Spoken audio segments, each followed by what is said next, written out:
कृष्ण गोविंद हरे मुरारी, हे नाथ नारायण वासुदेवा।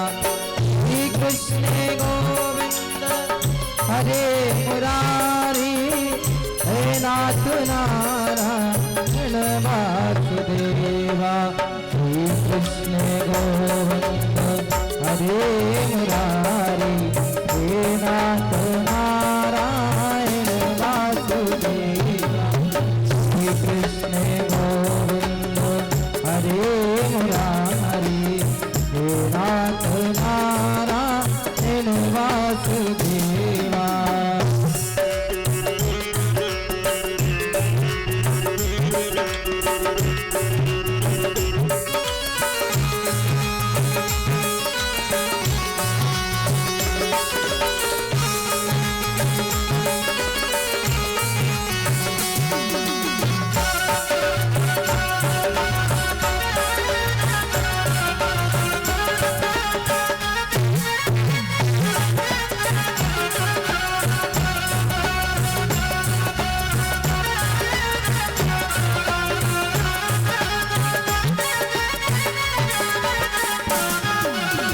हे नाथ नारायण वासुदेवा, हे नाथ नारायण वासुदेवा। हे नाथ नारायण वासुदेवा, हे नाथ नारायण वासुदेवा।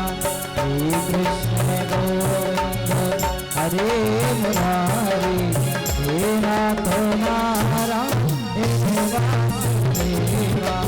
श्री कृष्ण गोविंद हरे मुरारी, हे नाथ नारायण वासुदेवा। हे नाथ नारायण वासुदेवा, हे नाथ नारायण वासुदेवा।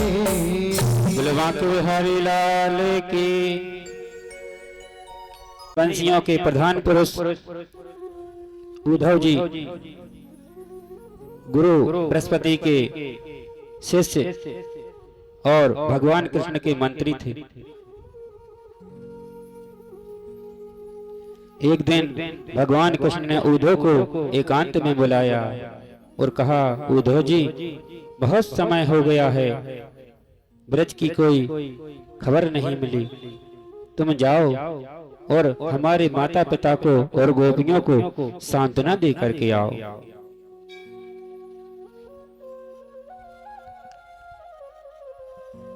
तब भगवान की आज्ञा से उद्धव जी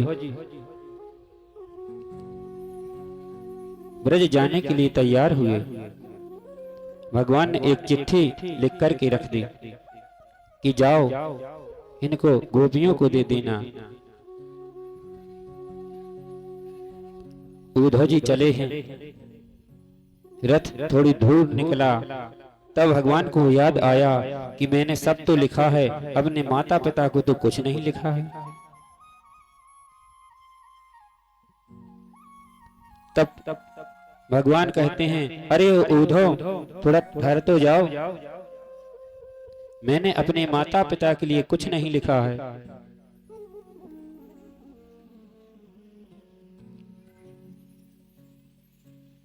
लेकिन उद्धव ने नहीं सुना और आगे बढ़ गए।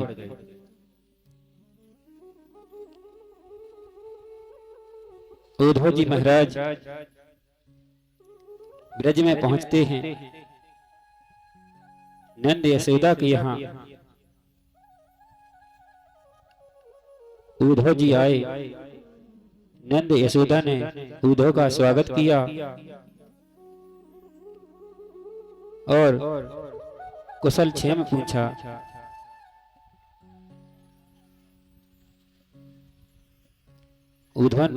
उद्धव से नंद बाबा पूछते हैं, वसुदेव और देवकी ठीक हैं?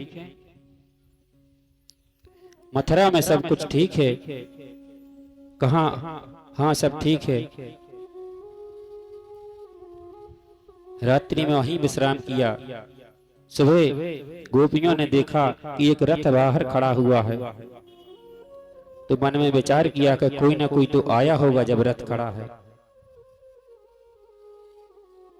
उसी समय गोपियों की नजर उद्धव जी पर पड़ी, तो देखने में उद्धव जी भी भगवान कृष्ण जैसे लगते, लंबी लंबी भुजाएं, बड़े बड़े नेत्र, वो भी पीतांबर धारण करते थे। तब उन्होंने विचार किया कि ये कृष्ण तो नहीं है, लेकिन है ये कौन। तब जब उनको पता चला कि उद्धव जी हैं और भगवान कृष्ण का संदेश लेकर के आए, तब गोपियों ने उद्धव को बिठाला और पूछा कि क्या संदेश दिया है। उद्धव ने कहा कि भगवान ने कहा कि हमें भूल जाओ, उस ईश्वर की आराधना करो।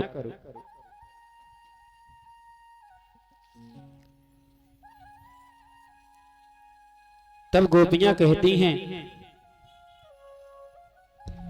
जब हमारे मन को हरण किया है तब तो नहीं कहा, और आज कह रहे हो कि भूल जाओ। पास में नहीं हो तो क्या हुआ, आपकी यादों के सहारे ही हम जी रहे हैं और भूलने की बात करते हो। उसी समय एक भावरा गुंजार मान कर रहा था। एक सखी कहती है, रे कपटे, तुम ही उसी कान्हा का सखा है। जैसे तुम फूलों का रस लेकर के उड़ जाता है, इसी प्रकार तेरा वो साथी कान्हा भी ऐसा ही है। तू यहां से जा।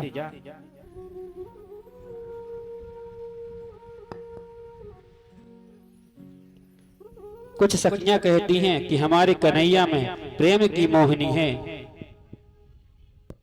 वहीं रम गया होगा। कुछ कहती हैं उसने शत्रुओं पर विजय कर ली है, अब तो राजा हो गया है, इसलिए हमें भूल गया है।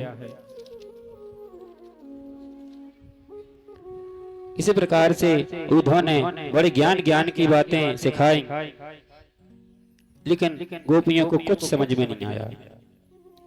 और गोपियां उद्धव जी से कहती हैं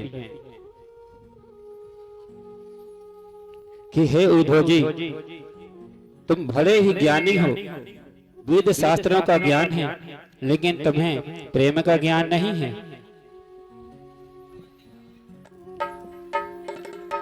ज्ञान तिहारो अधो अधूरो, ज्ञान तिहारो अधो अधूरो, मानो या ना मानो, प्रेम में का आनंद रे उद्धव प्रेम। बोले बिहारी लाल की।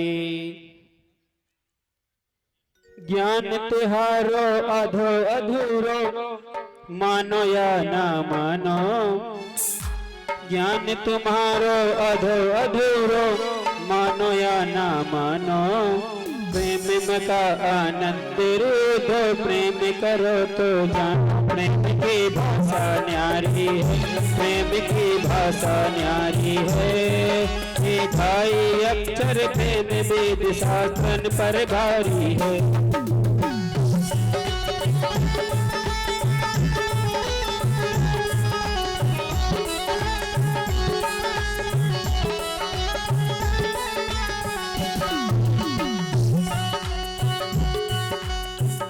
कहत नहीं आबे शब्दन में, कहत नहीं आबे शब्दन में, जैसे गुगो गुड़ खाए स्वाद भाव मन ही मन में।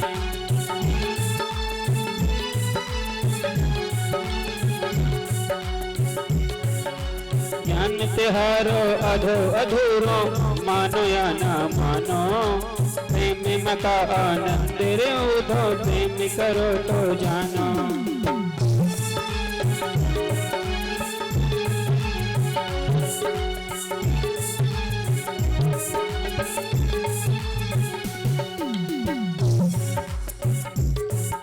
करें हमें से ईश्वर को जो द्वार हमारे आ न सके।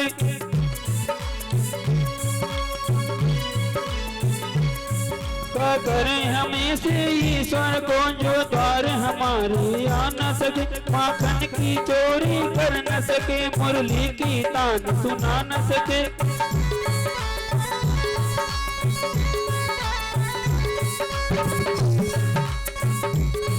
मन हर न सके, छल कर न सके, दुख दे न सके, तरसा न सके।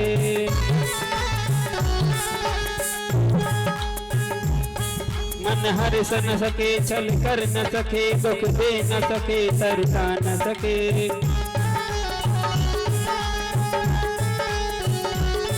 जो हमारे हृदय लग न सके, हृदय से हमें लगा न सके।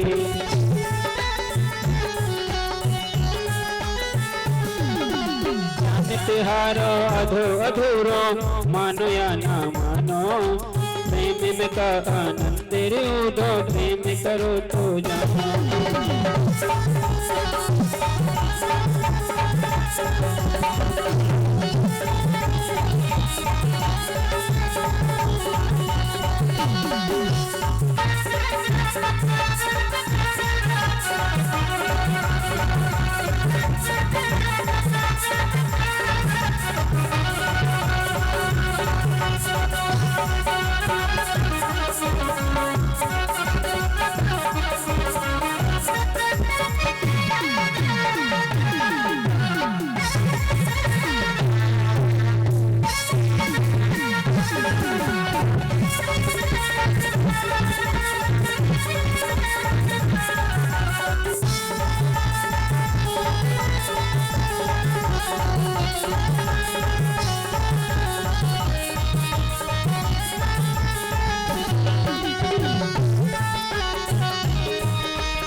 ईश्वर छोड़ हमारे मोहन को पहचानो, ऐसे ईश्वर छोड़ हमारे मोहन को पहचानो।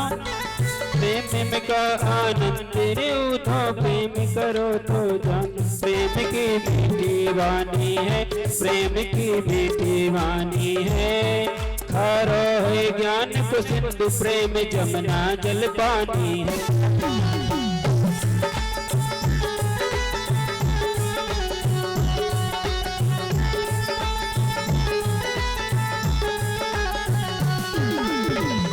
प्रेम रस बरस रहो नस नस, प्रेम रस बरस रहो नस नस में।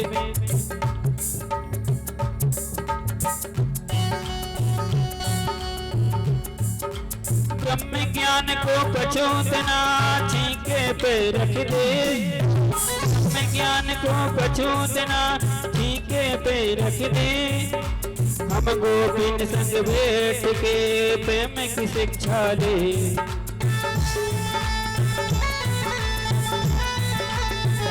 भले मानुष बन जाओगे, भले मानुष बन जाओगे। तब योग ज्ञान तब छोड़ प्रेम की भाषा गाओगे।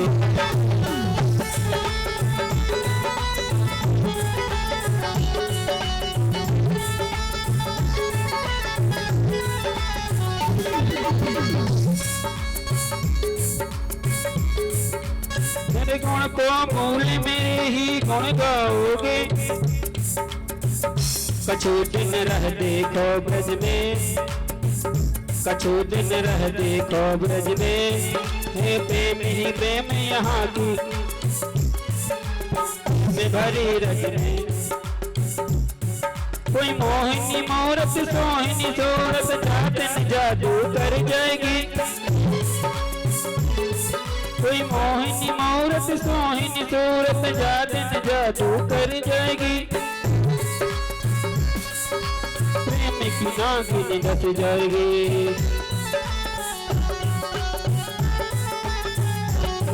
ये वस्त्र होंगे तारे तारे लट घूंगर बाल बिखर जाएगी। पीर कलेजे गड़ जाएगी।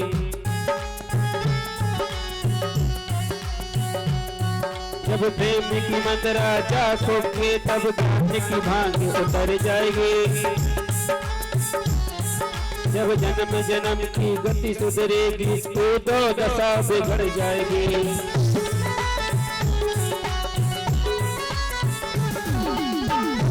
डगमग चाल चलोगे लोग कहें दीवानो, डगमग डगमग चाल चलोगे लोग कहें दीवानो, प्रेम में का आनंद रो दो प्रेम करो तो जानो।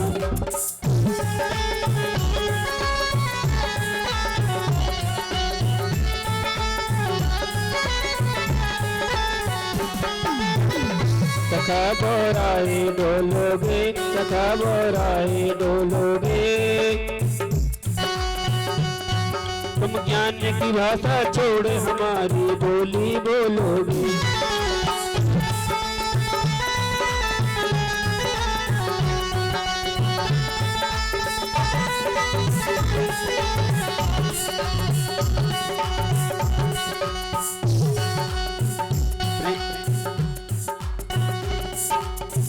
प्रेम गति ऊधो का जानो, प्रेम गति ऊधो का जानो, प्रेम जगत का सार हमारी अनुभव की मानो।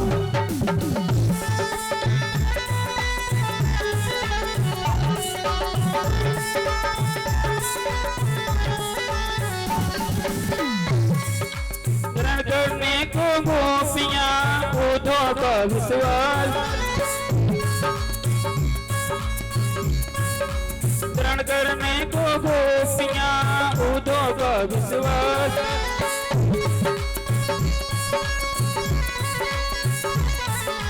सखियां उनको ले चली राधा जी के पास, यही श्री राधा रानी है, यही श्री राधा रानी है, श्री कृष्ण चंद्र के अमन प्रेम की अमट निशानी है।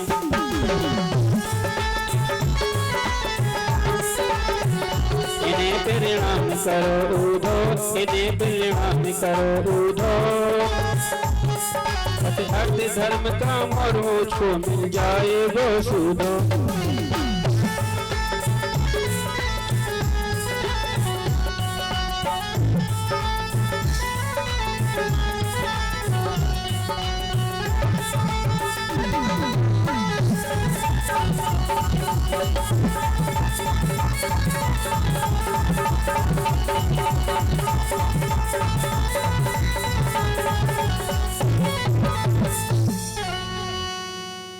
के बिहारी लाल की। महाराज जब गोपियों के प्रेम को उद्धव जी ने देखा तो अपने शरीर की सुधि न रही। कई महीनों तक ब्रज में घूमते रहे, लताओं पताओं में ढूंढते रहे, यमुना पुलिन पर घूमते रहे और कई महीनों के बाद मथुरा लौटे। तब भगवान ने पूछा, उद्धव जी इतने दिनों बाद क्यों आए? तब उद्धव कहते हैं, कल ही तो गया था और आज आ गया हो। महाराज सुध नहीं है अपने तन बदन की। महाराज अब भगवान कुब्जा के घर में गए हैं और कुब्जा की मनसा को पूरा किया है। इसके बाद भगवान अक्रूर जी के यहाँ गए और अक्रूर जी से कहा कि आप हस्तिनापुर जाएं और हमारी वहाँ कुंती बुआ रहती है, उनके जाकर के उनसे पूछो कि किसी प्रकार की कोई परेशानी तो नहीं है। अक्रूर जी हस्तिनापुर गए और वहां जाकर देखा कि धृतराष्ट्र पांडवों के साथ अन्याय कर रहे हैं। भगवान का संदेश सुनाया कि पांडु के बाद आपको गद्दी मिली है, आप उनकी गद्दी पर शासन भोग रहे हैं, इसलिए आप पांडवों के ज्येष्ठ हैं, इनसे इसी प्रकार का भेदभाव अच्छा नहीं है।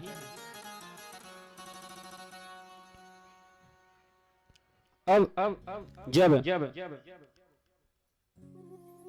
कंस का वध किया तो कंस की दो पत्नियां थी, अस्ति और प्राप्ति। यह जरासंध की पुत्री थी। इन्होंने जाकर जरासंध से बताया। तब जरासंध भगवान से लड़ने के लिए 23 अक्षौणी सेना लेकर आ गया और मथुरा को घेर लिया। महाराज 23 अक्षौणी सेना होती कितनी है? एक अक्षौणी में 21,870 रथ और 21,870 हाथी मिलाकर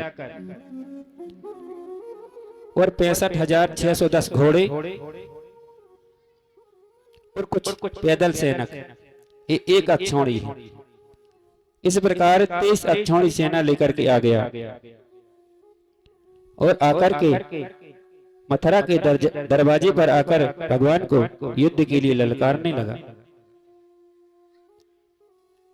तब भगवान बाहर जाते हैं युद्ध के लिए। तब वहां भगवान ने अपने दिव्य रथ को बुलाया है। दिव्य रथ आया, उसमें भगवान के आयुध भी आए हैं। यहाँ पर भगवान ने पहली बार अपने सुदर्शन चक्र को और अपने आयुधों को धारण किया है। बलराम ने हल मूसल को धारण किया है। तारुक नाम का जो रथ हाँकने वाला सारथी है। महाराज युद्ध हुआ और जरासंध को भगवान ने मार करके वहां से भगा दिया। अब बलराम जी जरासंध को मारने लगे। तब भगवान ने कहा इसको नहीं मारना, क्योंकि यह जितनी बार हारेगा और बार बार सेना को लेकर के आएगा तो हम बैठे बैठे ही दुष्टों का संहार करते रहेंगे, इसको छोड़ दो। जब 17 युद्ध हो चुके, 18वें युद्ध में कालियावन आया। उसने सुना कि यदुवंश जी बड़े वीर हैं तो इनसे युद्ध करना चाहिए। 3 करोड़ मलच्छों को लेकर के महाराज जी आ गया।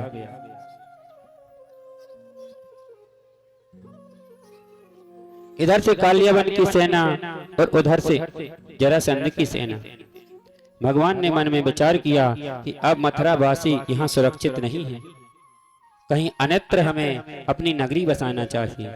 विश्वकर्मा जी को आदेश दिया कि समुद्र में जाकर तुम द्वारकापुरी का निर्माण कर दो। समुद्र में द्वारकापुरी का निर्माण किया गया है। कालियावन जब लड़ने के लिए आया तब भगवान ने विचार किया इसको मार नहीं सकते तो क्या करना चाहिए। भगवान निहत्ते आए हैं। कालियावन सोचता है कि हम भी निहत्ते जाएंगे, क्योंकि यह बड़ा वीर है, निहत्ता आ रहा है। जैसे ही कालियावन पास आया तब भगवान भागने लगे और भगवान का नाम रणछोड़ पड़ा। बोलो रणछोड़ भगवान की जय हो।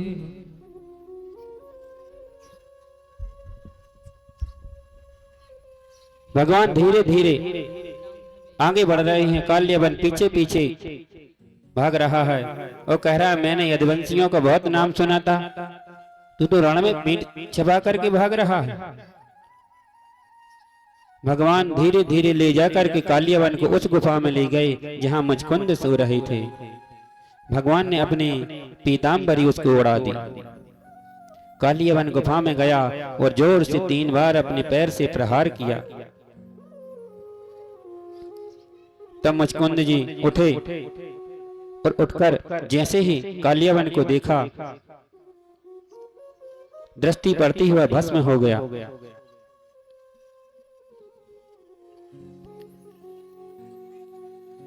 महाराज कालियावन को वरदान था कि यह किसी अस्त्र शस्त्र से नहीं मरेगा, न कोई से चंद्रवंशी या सूर्यवंशी कोई राजा नहीं मार सकता। इसलिए भगवान कालियावन को मुचकुंद के यहाँ ले गए। और महाराज मुचकुंद को भी वरदान था कि जो तुम्हें नींद से उठाएगा और जिसके ऊपर तुम्हारी दृष्टि पड़ेगी वह पुनः तुरंत भस्म हो जाएगा। मुचकुंद को भगवान ने अपने चतुर्भुज रूप के दर्शन कराए हैं।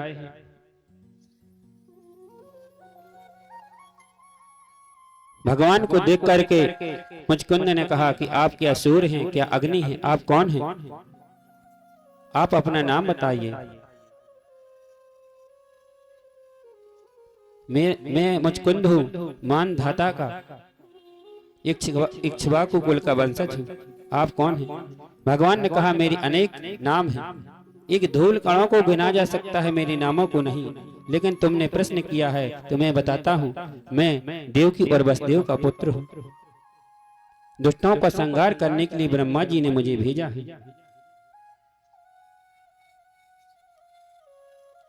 भगवान को प्रणाम किया है। भगवान ने कहा, मुचकुंद, तुमने बहुत से पशु पक्षियों को मारा है,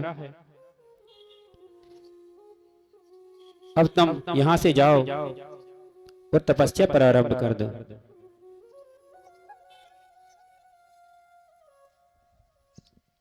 इस प्रकार से भगवान ने कालिया वन का उद्धार किया है।